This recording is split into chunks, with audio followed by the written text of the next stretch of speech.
Iya, demikian tadi saudara-saudara, kita sudah bisa menyaksikan bersama bagaimana upaya yang dilakukan secara bersama-sama, secara terkoordinasi, secara terkendali dengan baik, dan bersifat antisipatif yang dilaksanakan oleh pemerintah Aceh. Ini adalah bentuk-bentuk yang bisa kita tiru, ini pembelajaran baik yang bisa kita ikuti. Dan kita melihat bahwa peran serta masyarakat menjadi kunci di dalam kaitan dengan pengendalian COVID-19 ini.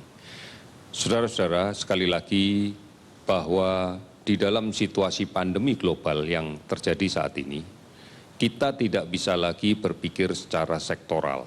Kita juga tidak bisa bertindak secara sendiri-sendiri. Dan kita juga tidak bisa hanya berpikir untuk kepentingan sendiri. Kepentingan bersama dikerjakan secara serempak terus-menerus adalah menjadi sesuatu yang penting untuk kita laksanakan.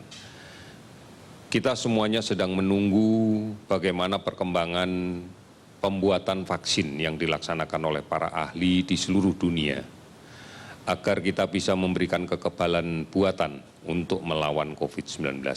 Namun sampai saat ini kita masih belum tahu secara pasti kapan vaksin ini akan bisa dibuat.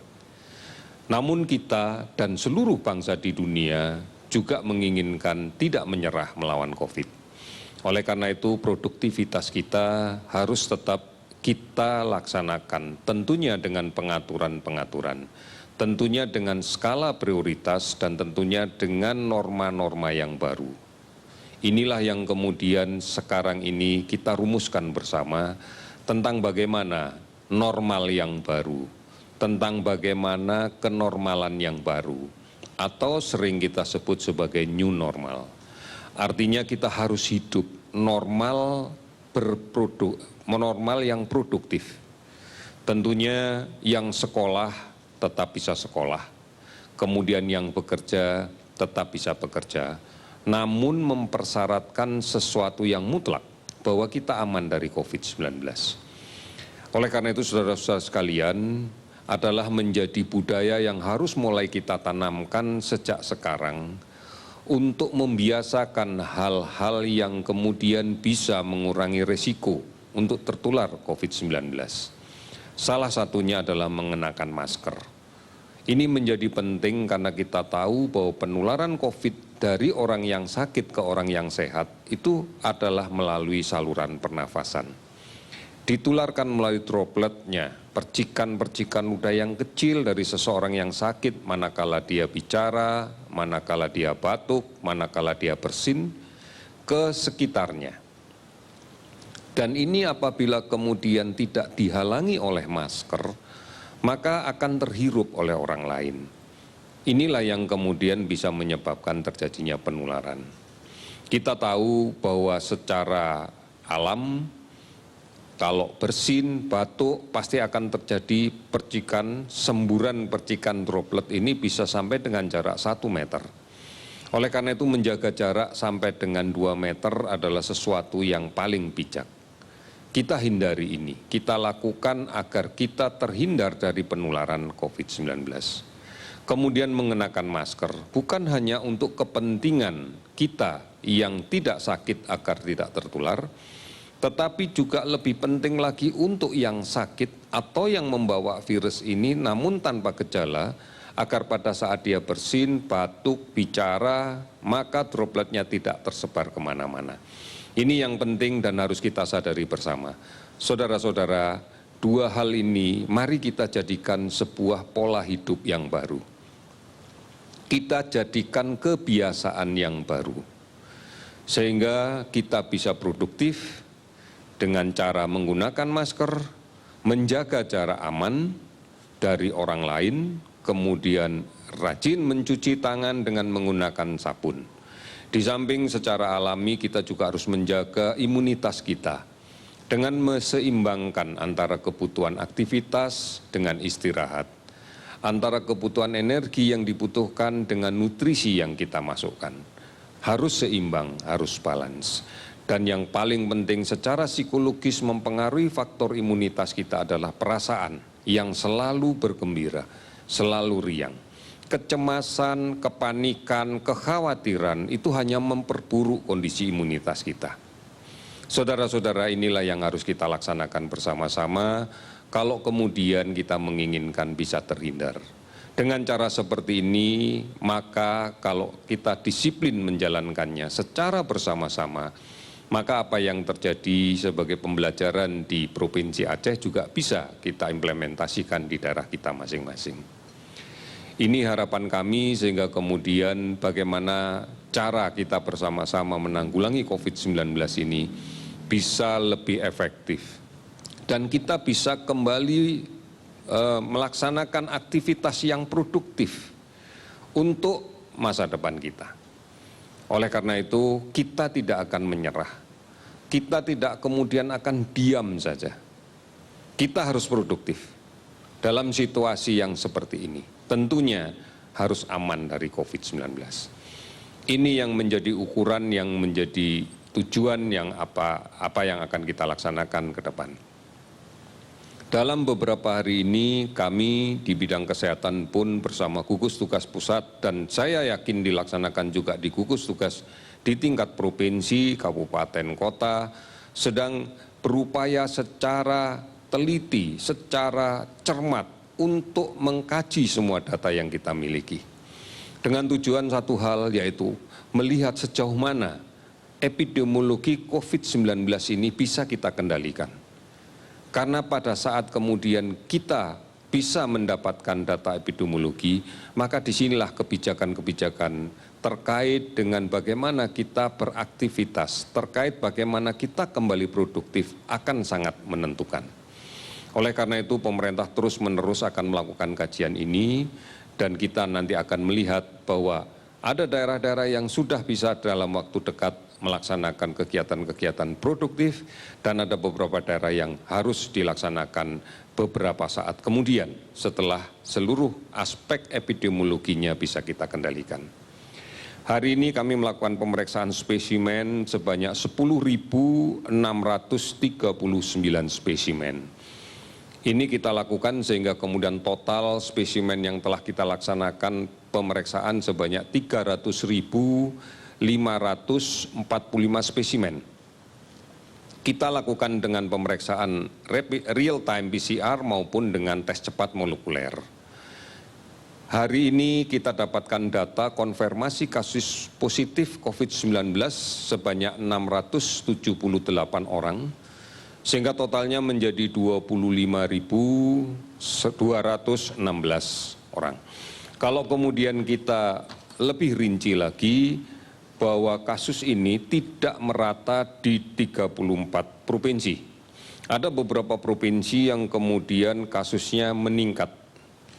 Dalam kaitan ini kalau kita lihat di 5 provinsi yang terbanyak peningkatannya, tentunya yang pertama adalah kita lihat DKI naik cukup tinggi 125 kasus.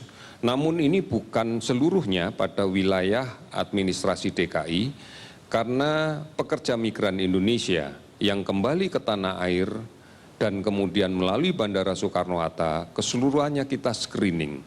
Kita lakukan pemeriksaan PCR dan banyak di antara mereka yang mengidap positif. Jadi ini bukan gambaran dari wilayah administrasi DKI secara keseluruhan, tetapi juga menjadi gambaran yang ada di pekerja migran. Kalau kita lihat khusus DKI saja, angka ini cukup stabil dari hari ke hari. Kemudian berikutnya yang menaik adalah Jawa Timur.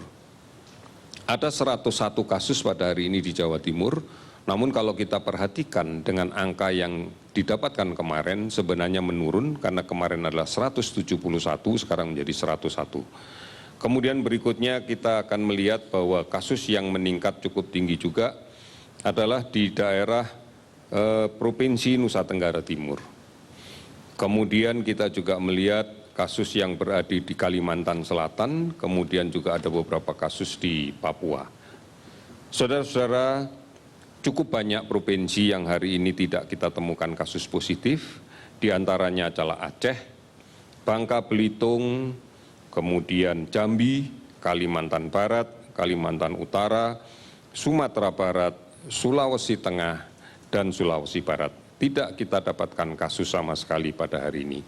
beberapa daerah ada juga yang ada penambahan kasus antara 3 sampai dengan 1 kasus, Kepulauan Riau, Gorontalo, Yogyakarta, Bengkulu, dan Sulawesi Tenggara.